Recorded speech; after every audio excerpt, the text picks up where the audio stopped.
Over the weekend in San Francisco, they spent the entirety cleaning up the streets and kicking people off of them. This is because it really wants to look good for the big boss, Xi, who is the leader of the communist regime China. Who would have thought that America would kowtow for a communist, but there has never been a time like today. Without further ado, let's dig in.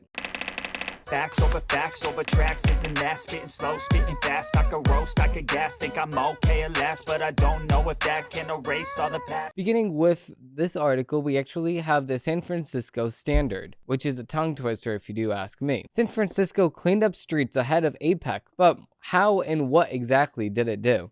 So a lot of people are freaking out because they're saying, oh my God, how about the homeless people? You just took away their home. Well, okay, first of all, they took away their own home because you don't just go outside of your home, go to your full-time job, and then you come back at 5 o'clock and you're like, wait a second, my house is gone. That's not how homelessness works. What happens is that either you didn't pay the bill, so they locked you out. That's number one, that could happen. Number two, you could get kicked out of your home if you do share the home with somebody else, like you have roommates. Or if you have a girlfriend or a boyfriend that you're staying with, they do not want to deal with your BS anymore, so they just kicked you out. There's a police officer at your door saying you do not have access to this house anymore, and this does not happen all of a sudden. This happens over months and months and months of not paying your bill. So homelessness does not just fall upon somebody as if somebody has chosen you from the skies above. No, this does not happen like this. This happens over years and years of neglectful behavior to not either pay your bill or to not even be a decent human being and not spend all of your money on things that do not matter. Yes, I get it, you can lose your job, but the majority of these people do not just lose their job all of a sudden as if you worked for SPF or SPF, SFT. Okay, this does not just happen overnight. So, let's begin with the article. At a White House press conference on Monday, a reporter raised her hand and asked National Security Advisor Jake Sullivan a question about APEC summit being held in San Francisco this week, coming up, where President Joe Biden will meet Chinese President. Oh my God, I hate when people say Chinese president. He's not a president. He's a communist regime leader. Okay, there's a difference here. President implies that you're actually voting for the guy. You're not voting for Xi. He's just the president. He's just there. He's the leader. Okay, he's your boss. You listen to Xi or you get killed. You vote for Xi on this upcoming election, which they have not held in years, but you vote for Xi and you're fine. You do not vote for Xi and you die. You get shot in the face. So they're watching over you at any polls that they will conduct to just show that to the West, oh, we do conduct elections. No, that's not the elections that the West has. Anyway, moving on. He will meet with other world leaders. San Francisco has cleared up their streets ahead of President Joe Biden and communist leader Xi's meeting. I'm changing the article here. The reporter said they moved homeless to other parts of the city, cleared tent cities, and trash off the street. Is the president embarrassed that an American city needs to go through a total makeover to be presentable for his out-of-town guests? Sullivan deflected the question, but as the Asia Pacific Economic Corporation gathering swings into full gear, San Franciscans themselves are noting a timely improvement in the condition of their city streets and wondering how it got accomplished and whether it was will last once the summer ends on Friday. In particular, there will be a notable reduction in the number of tents and drug activity along Van Ness Avenue, United Nations Plaza, and the area around the Speaker Nancy Pelosi's federal building, which has been long the epicenter for the city's drug crisis. You can see a bunch of before and after pictures. And if I actually did go on my computer, because I was on my computer before, there's a little slider that you can use, which I will offer both pictures. Okay, before and after here, it's just ridiculous. Some of the spots have been out there for 20 to 30 years, and they're just not there now. The local activist and nonprofit founder, Del Sullimer, they're coming out doing all of this only for APEC. I've got to be fair and give the city a chance to see if this can continue. No, it's not going to continue. He just wants to look good for his boss. Shelter beds added, but no change to regular pace of encampment clearing. The United States Secret Service is restricting an area to a 12 square block radius in the south of the Market neighborhood around the Moscone Center and the main avenue for the event. And the California Highway Patrol and several other Bay Area counties are deploying over 1,000 additional law enforcement officers to the city to bolster security. The city opened 30 beds at its annual winter shelter facility in south of the Market on Friday, and it's inflating many of its existing shelter facilities. To accommodate roughly 300 more people, it is unclear when all of the additional beds will become available. San Franciscans have roughly 7,750 homeless people, according to the most recent point-in-time count. With 56 unsheltered, a wait list for shelter beds was 487 people long on Monday, as the city has struggled to connect with applicants by the time a bed becomes available. Yes, because of the fact that these people are degenerates. These people do not have a phone. These people do not have a job. They are on addiction, and there's a lot of things like that. So here's the thing. Here's the truth here. If we're investing this much money into the homeless crisis, if we're investing this much money into the degenerates that we have roaming our streets, then why is nothing changing except for when people come to our cities from out of country? Why are we not using these resources, billions and billions of dollars, to help these people out? Because of the fact that they know that if we do invest billions and billions of dollars into these people, they will just merely take the money and that's it. They will just take the money. They're not going to better their life because they get everything handed to them. You do realize that if we do give a homeless person, as if a homeless person was just frowned upon from the skies above and then they just lost their home. But homeless person, a house, okay? If we gave a homeless person a house, there's nothing that they can do with it. They don't have a job. Now, let's just say that we do give them a home. We're saying, okay, we're going to pay for this house for 6 months. The whole entire 6 months, they're not going to be doing anything. There's a small percentage of the hobos that we have on the streets that will actually go out and get a job. There's a very, very small chance, maybe 5 people in the grand total of the United States that will actually do that once they're given a free house. No, what they're going to do is they're going to take that house and then they're going to do drugs inside of the house. And then if they do want to apply for a job and they go in for the job, they look like a derelict. So they're not going to get the job because they spent the last couple of years with heavy drugs that actually have long-term side effects to your body. So yeah, so that's when these treatment facilities actually help a little bit, but also at the same exact time, they did this upon themselves. So it's just crazy because you don't just get a drug stuffed down your throat. No, what happens is you opt into taking that drug, and then you're like, oh well, now I have an addiction, and then you don't want to face upon that addiction to actually better yourself. And that's the sad part over here. But there's a lot of pictures that we can see here, before and afters. It just looks a lot better. A lot more kept up, a lot more clean. I mean, they were going through the streets power washing. They were kicking everyone off the streets. There's some videos that I'm going to be showing you that actually when they were kicking people off the streets, there's this homeless person that was actually crying and he was saying, "Oh, my house, my house." Well, the thing is, if that was not a piece of cardboard and you actually had a house, nobody would be taking your house. So that's not your house. That's just where you're staying because of the fact that you have no other means of living because of the fact that you put yourself into this situation. Now, we're going to be watching this clip here. I wouldn't really say it's hard to watch. I just don't feel a lot of sympathy for these people, these derelicts on the street, because I just don't. There's no sympathy that I have for these people because of the fact that they go out and they attack people walking by. They rape women. It's just not a good scene in San Francisco.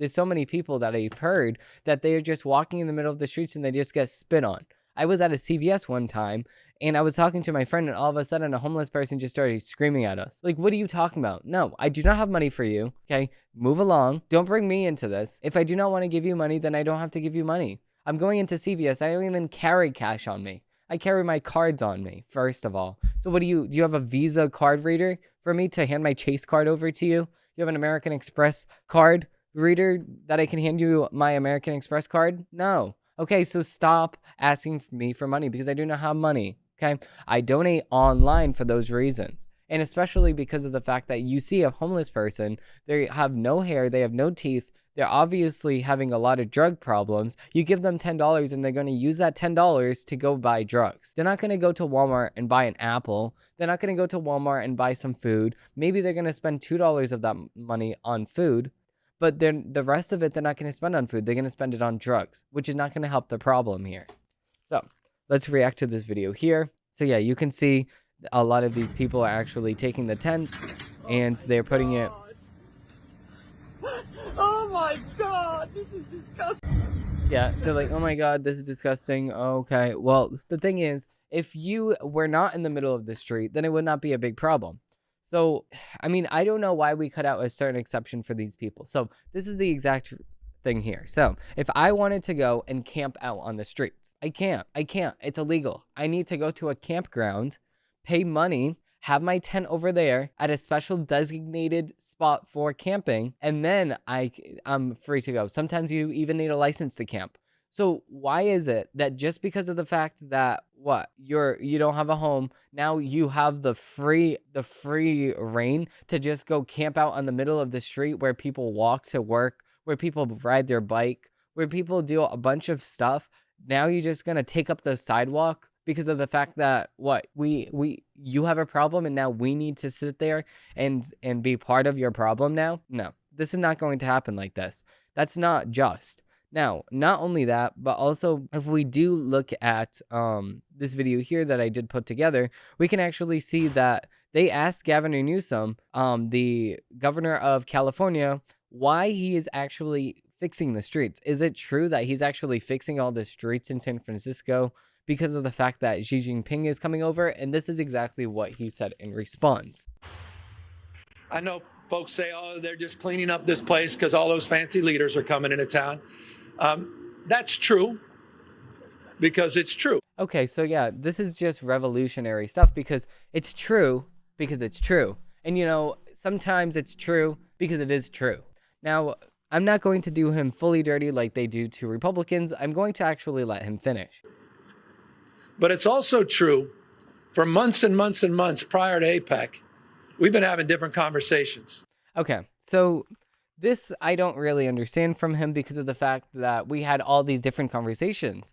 We were part of all these different conversations. We were having discussions even. And sometimes those discussions turned into conversations. And you know, sometimes those conversations turned into discussions. And you know, it's true because it's true.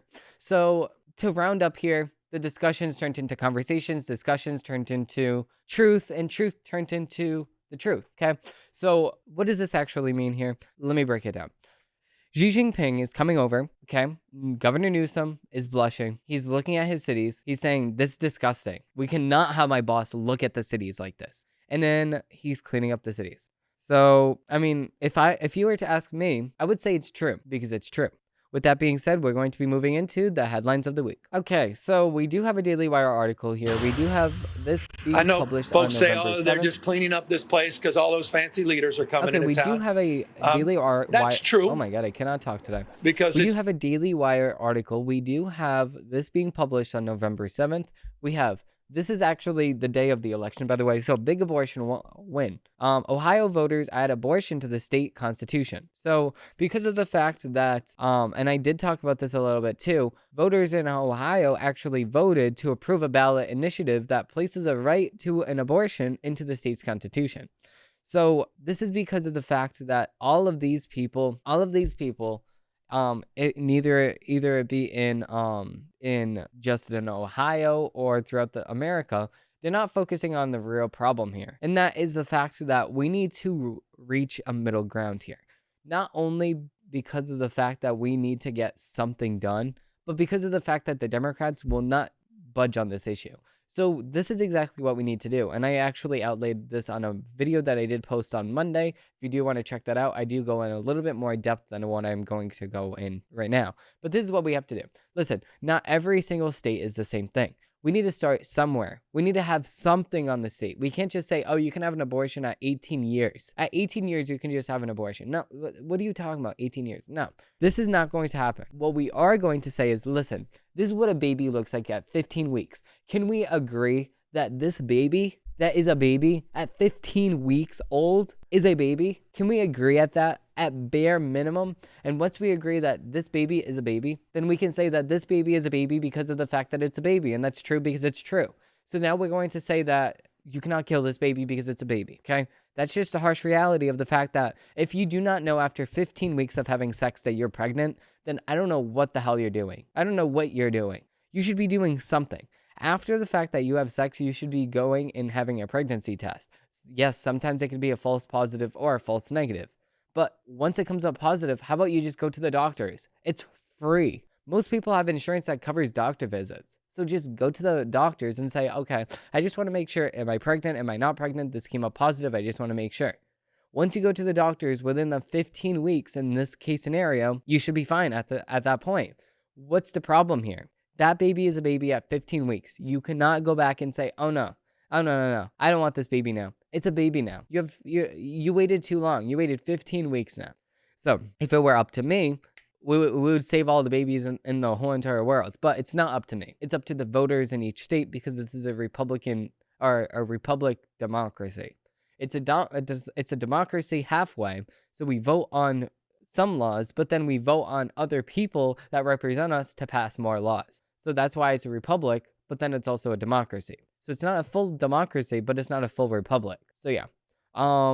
With that being said, yeah. So a lot of people have mixed opinions about the issue.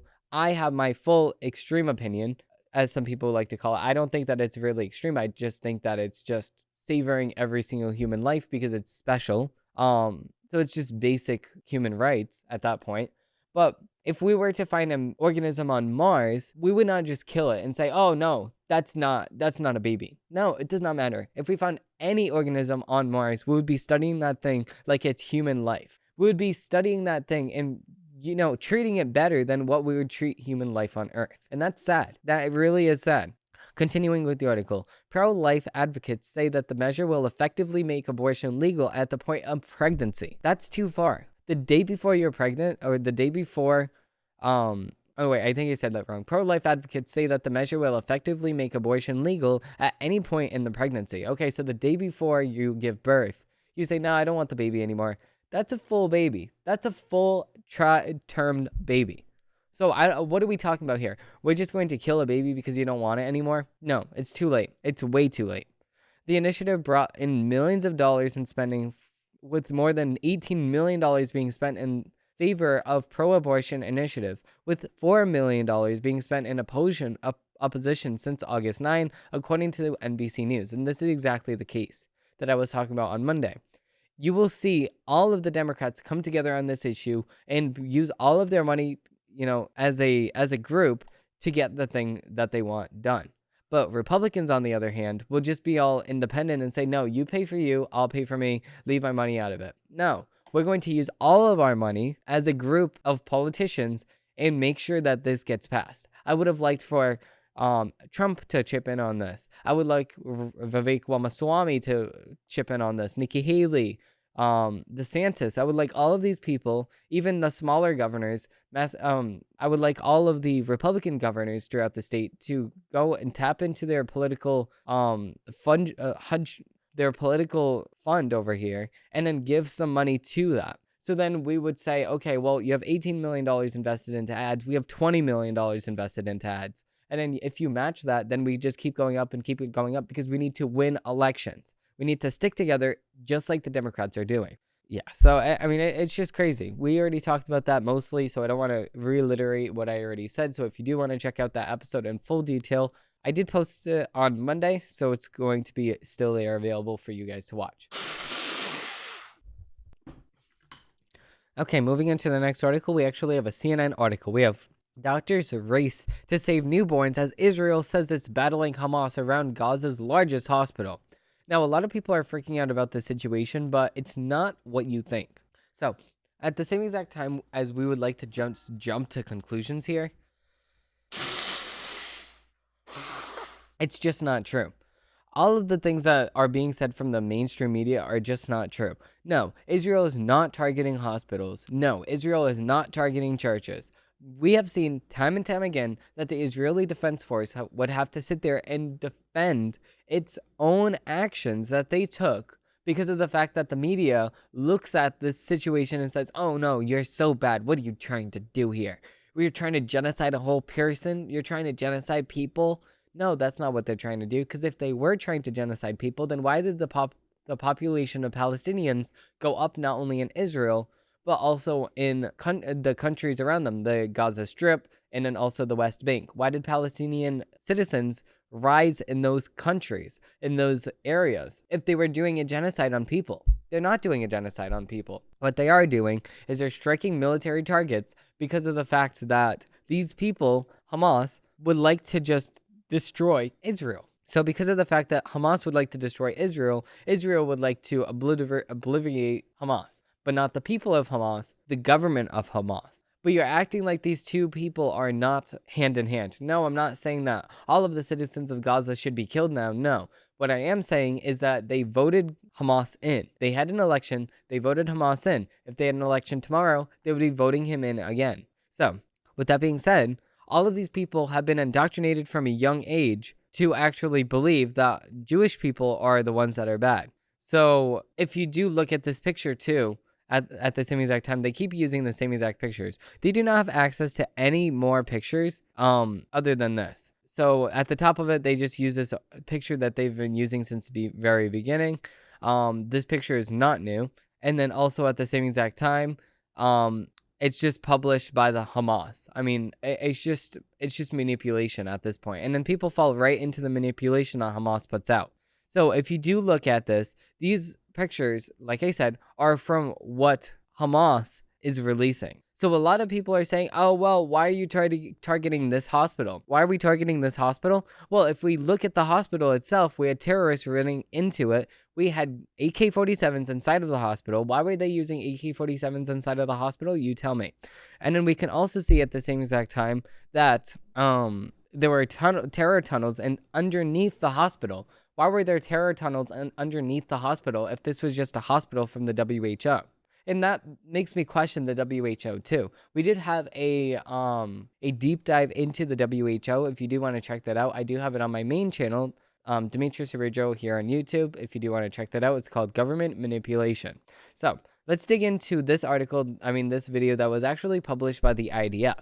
For the people that do not believe the fact that Israel is actually going to be investigating the hospital, but not only investigating the hospital, but also looking at all of the things that are in not only their immediate perimeter, their things that are close to the hospital, you guys need to actually see this video here. So this video is actually from the Israeli Defense Forces that are in the Gaza Strip right now. For those of you that do not believe the Israeli Defense Force, look at the video. Look at the video. There's no other things that you can do other than just looking at this video, okay? This is the Israeli Defense Force. There's no way that they're making this up because of the fact that they're in Gaza. I'm here in Gaza City. We are here next to a house of a terrorist. This is one of the senior terrorists who is the head of the operational naval operations that led the raids into Israel. His house is right next to a school. Why is it so close to a school, you may ask? This is because of the fact that they use these children as leverages, and they take the children from schools where they're learning about how bad Jewish people are, and then they go to this military operations center over here, and then they just target practice. They target practice, they have guns, they shoot guns every single day. That's how they train these kids. House is 200 yards from the hospital, the hospital of Rantisi. Why is it so close to the hospital? Because of the fact that they know that if you were to go and shoot at the base, the military target base, then you're going to shake up the hospital. And then the West media is just going to be the Mockingbird media, and then just sit here and say, why are you shooting at the base? Huh? Why are you shooting at the hospital? No, if you do look at the fact that these people in Gaza are violating every single terms agreement that we have set forth, and saying that you may not put your citizens at unharm's way because of the fact that you want to conduct terror. So this has been broken. This has been breaking every single rule that we have on the books. But of course, they don't care about that. To his house, there is a tunnel. So of course, this is all next to the hospital. This is terror tunnels that they have set forth. These are all cameras that Hamas has set up. Now I want to show you an operational tunnel. The tunnel is built with electricity. We first saw the solar panels, then the electricity goes here, and it goes down directly to the tunnel. Now you can see the tunnel. You can see the tunnel. The tunnel is let down more than 20 meters down. The robot found a door that is bulletproof. It's explosives proof, so it looks like a hard evidence, a clear evidence that the hospital direction is connected. Why is it 30 feet down? Because of the fact that they want to protect their terrorists and then put their citizens in harm's way. Over tunnel. It's part of the same floor and it slides down here. So it's a cover tunnel so nobody can find it. This is Rantisi Hospital. And this is the place where I showed you the tunnel. I want you to see. So close This is to the the back hospital. side of the hospital. Hamas used this hospital. Tonight we have entered into this building. I will show you the evidence. Let's enter into the hospital. We're now entering into the area of the hospital where we had found the evidence. This operation was conducted by Israeli Special Unit, the Israeli Navy SEALs. This is still an operation that is conducting. And I'm showing you the first evidence to see. We are now in the area of the basement of the hospital. Underneath the I want to show you a room where we found all the gear, the operational gear of Hamas. Hamas is using hospitals, like we showed the evidence in Shifa Hospital. In other hospitals, we are now seeing it in live in Rantisi Hospital. An operation still conducting right now. Look at what Hamas is holding inside the hospital. I wonder why all of these weapons are underneath a hospital. What operations are they doing on their patients to have all of these guns underneath the hospital? What operations? No, they're not doing operations with the gun. They're doing operations against Israel with these weapons that they are keeping inside of the WHO hospital that the WHO is funding. You understand, this kind of gear is a gear for a major fight. These are explosives. These are vests with explosives. Yeah, it's a body vest for terrorists to explode on forces. Oh yeah, so because of the fact that, like I said before, these people are seen as martyrs if they go and they sacrifice themselves for their country. So they put all of these things on their person and then they run up to the Israeli Defense Force and blow themselves up. They're seen as martyrs if they sacrifice themselves for the country. Among hospitals, among patients, we have hand grenades, Kalashnikovs, and then we have the RPGs. People shooting RPGs from hospitals. This is Hamas, firing RPGs for hospitals. The world has to understand who is Israel fighting against. We are now in the basement, and in this basement we found a motorcycle. They were all used in the massacre of the 7th of October. They even have bullets in this motorcycle.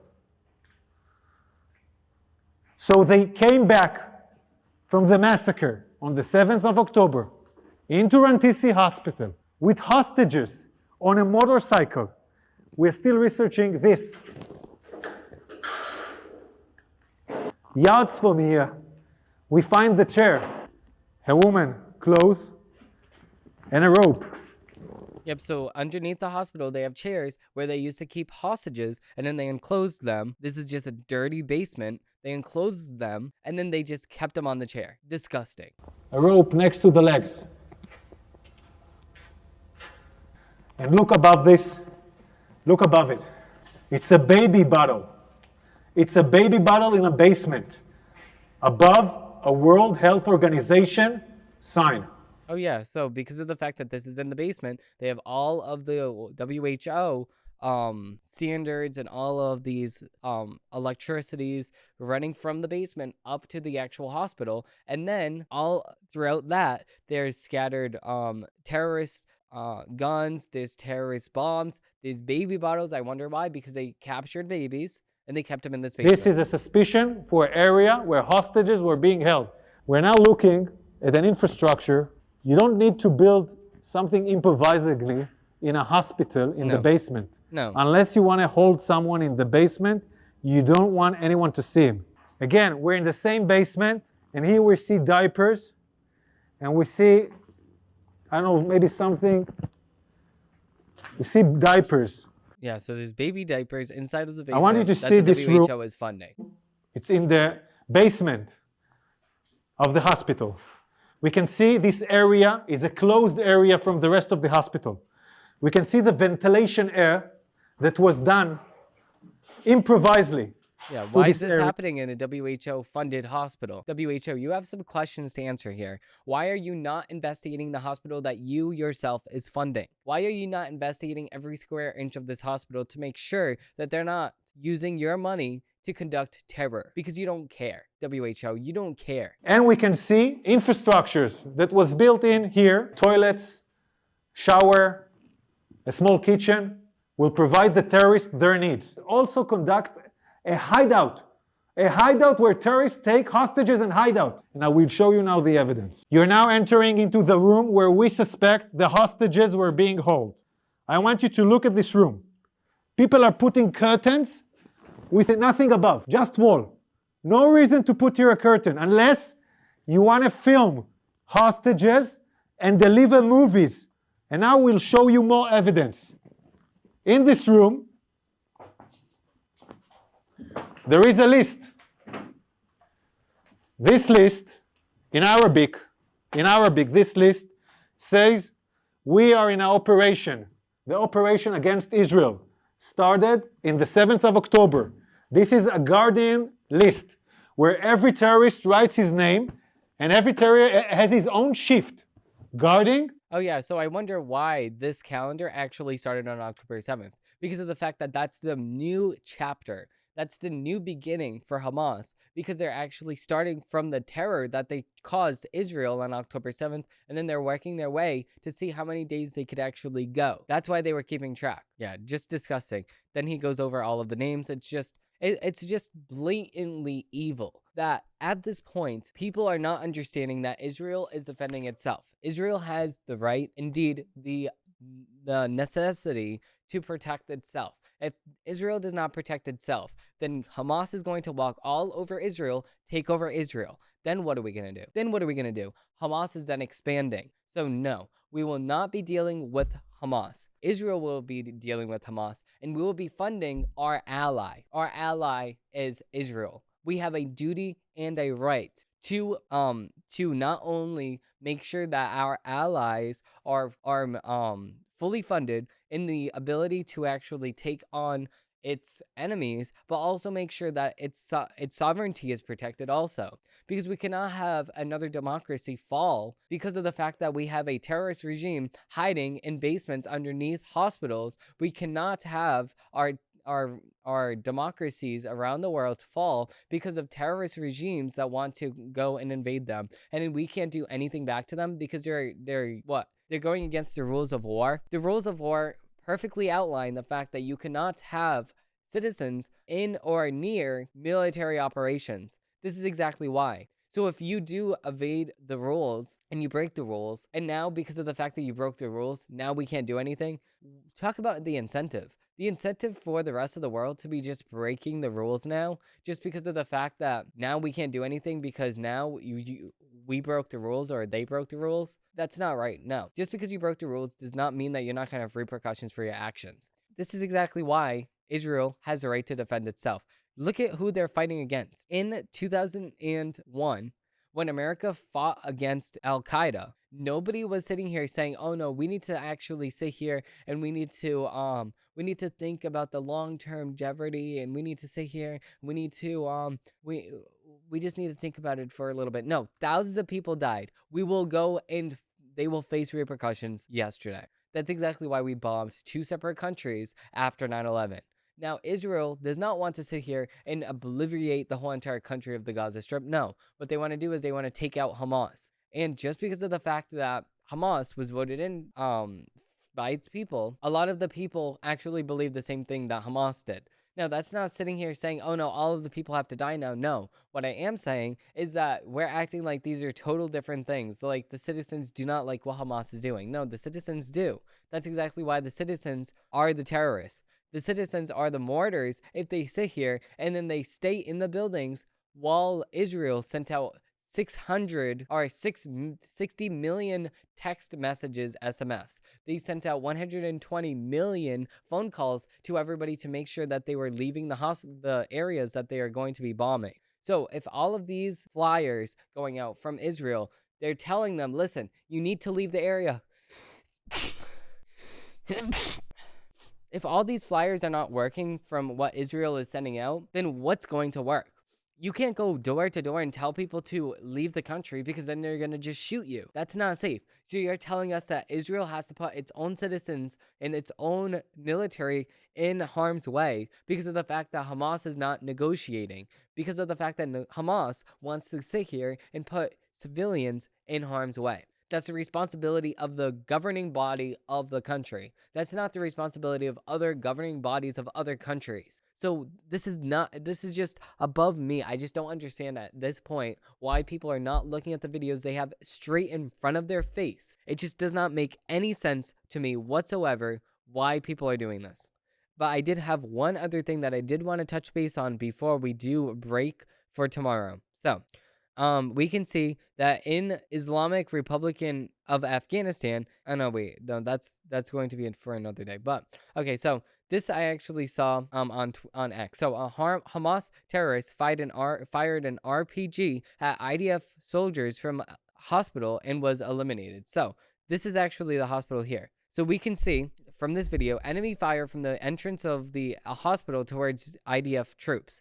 Then, terrorists with an RPG launcher from the hospital goes in to the hospital, and then what they do, and they have aerial footage of it, they go, and the projectile is actually launched at Israeli Defense Forces from the hospital. This is not saying that they fired back at the hospital, because that would not even be possible at all. But also at the same exact time, we need to sit here and we need to sit here and say, why are they firing from hospitals? Because of the fact that they want to be protected. It's like when you're playing tag and you're like, this is the safe zone. The couch is the safe zone. You cannot tag me when we are at the safe zone. No, just because you are putting your citizens in harm's way does not mean that it's the safe zone. What we are going to be doing is we're going to be targeting the terrorists, which Israel has been doing since the very beginning. They sent out 10,000 rockets. They had 10,000 targets eliminated, and they had merely 10,000 deaths according to Hamas. Now, I don't even trust Hamas. They have every incentive of the world to actually inflate the numbers. Now, in my belief, it took 5 weeks to actually get the real numbers of exactly how many people died in Israel on October 7th. I was saying 1,400 because of the fact that these people were so badly injured that the number that it took them so many days to actually sit here, and that's with the West's standard in medicine and DNA research, because they were so badly burnt that some parts of the body looked like there was another part of the body. So they were counting as 2 different bodies, but it was sadly one body just disfigured so much that they couldn't even tell it was the same body. So because of the fact that Hamas actually burned Jewish people so bad on there that they didn't even know. So now they have updated the numbers and how many people actually died on October 7th, and it's 1,200. Yes, it went down by 200, but also at the same exact time, we have to remember it took them 5 weeks to put out the real number. At first, they were saying 1,400. They weren't inflating it like 14,000 people died. No. Merely there was a 200 people difference. Now, every single life is valuable. Every single life should be cherished. So 200 people is a lot of people. So thank God that many people didn't die. But it's still sad about the 1,200. Now, this makes me question the Hamas's ability to actually see how many people actually died. How does Hamas actually just come up with a number? Because of the fact that they nearly do just come up with a number. They just say, oh, 10,000 people just died. How do you know that 10,000 people just died? Crickets. They don't know. They don't know the numbers. They're just putting out random numbers, and the West is just believing. The Hamas military, the Ministry of Health, actually just has to comply with what the government says. Doctors cannot go on their free will and say, oh, this is actually the truth on the matter. No, they'll be killed. So you will say what the government tells you to say, and there's no ifs, ands, or buts about it. So that's just that. With that being said, at this point, people are just going above and beyond to just go and attack Israel for its operations in Gaza. But Gaza is a terrorist regime. So I don't know why people are holding Israel to an unprecedented standard when all the other countries in the world are held to this lower standard just because of the fact that they're other countries. So people need to wake up. They need to realize who Israel is fighting against, and they need to realize that they have the right to defend themselves. With that being said, that's going to do it for this episode. If you did like this episode and you do want to see more, like and subscribe down below because I do post new episodes of the show every single Monday, Wednesday, and Friday. Thank you all for watching, and I hope they have a great rest of your day.